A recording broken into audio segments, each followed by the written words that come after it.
عالم اسلام کے تمام مسلمانوں کو میرا سلام محبت، السلام علیکم ورحمۃ اللہ وبرکاتہ۔ السلام علیکم ورحمۃ اللہ وبرکاتہ۔ ناظرین، آج کی اس ویڈیو میں ہم حضرت نوح علیہ السلام کے بارے میں جانیں گے۔ حضرت آدم علیہ السلام کے بعد حضرت نوح علیہ السلام پہلے نبی ہیں جن کو رسول بنایا گیا ہے۔ آپ کا تذکرہ قرآن پاک کی 28 سورتوں میں ملتا ہے۔ حضرت نوح علیہ السلام اور حضرت آدم علیہ السلام کے درمیان تقریباً 1000 سال کا زمانہ گزرا ہے۔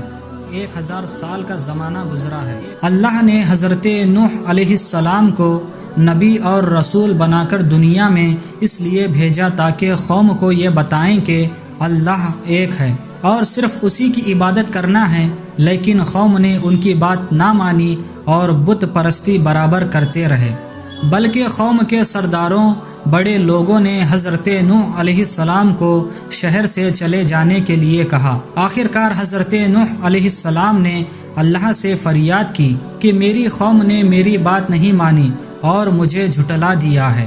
حضرت نوح علیہ السلام 950 سال تبلیغ کرتے رہے۔ اس عرصے میں 80 سے کچھ زائد افراد نے ایمان قبول کیا اور باقی لوگ بت پرستی کرتے رہے۔ آخر کار حضرت نوح علیہ السلام کی دعا پر اللہ نے آپ کو حکم دیا کہ ایک بڑی کشتی تیار کریں اور ایمان والے لوگوں کو اس میں شامل کر لیں تاکہ طوفان میں یہ لوگ بچ جائیں۔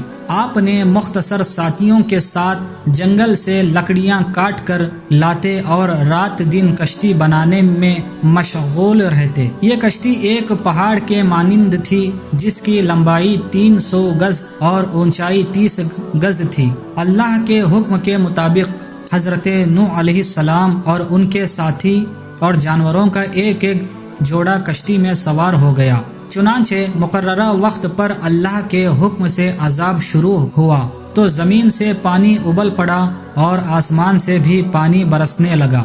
یہ طوفان اتنا سخت تھا تو اس کو عالمگیر طوفان کہا جاتا ہے۔ اس طوفان میں سارے بت پرست بندے، مکانات، جانور اور درخت وغیرہ ڈوب گئے اور اس وقت یہ کشتی اللہ کی حفاظت میں ایک طویل مدت بہت بڑے عرصے تک پانی پر چلتی رہی۔ جب طوفان ختم ہوا تو کشتی جودی پہاڑ پر رک گئی۔ یہ پہاڑ عراق کے شمال مشرقی جانب ہے اور یہاں ایک نئی دنیا بسی ہے، اس لیے حضرت نوح علیہ السلام کو آدم ثانی بھی کہا جاتا ہے۔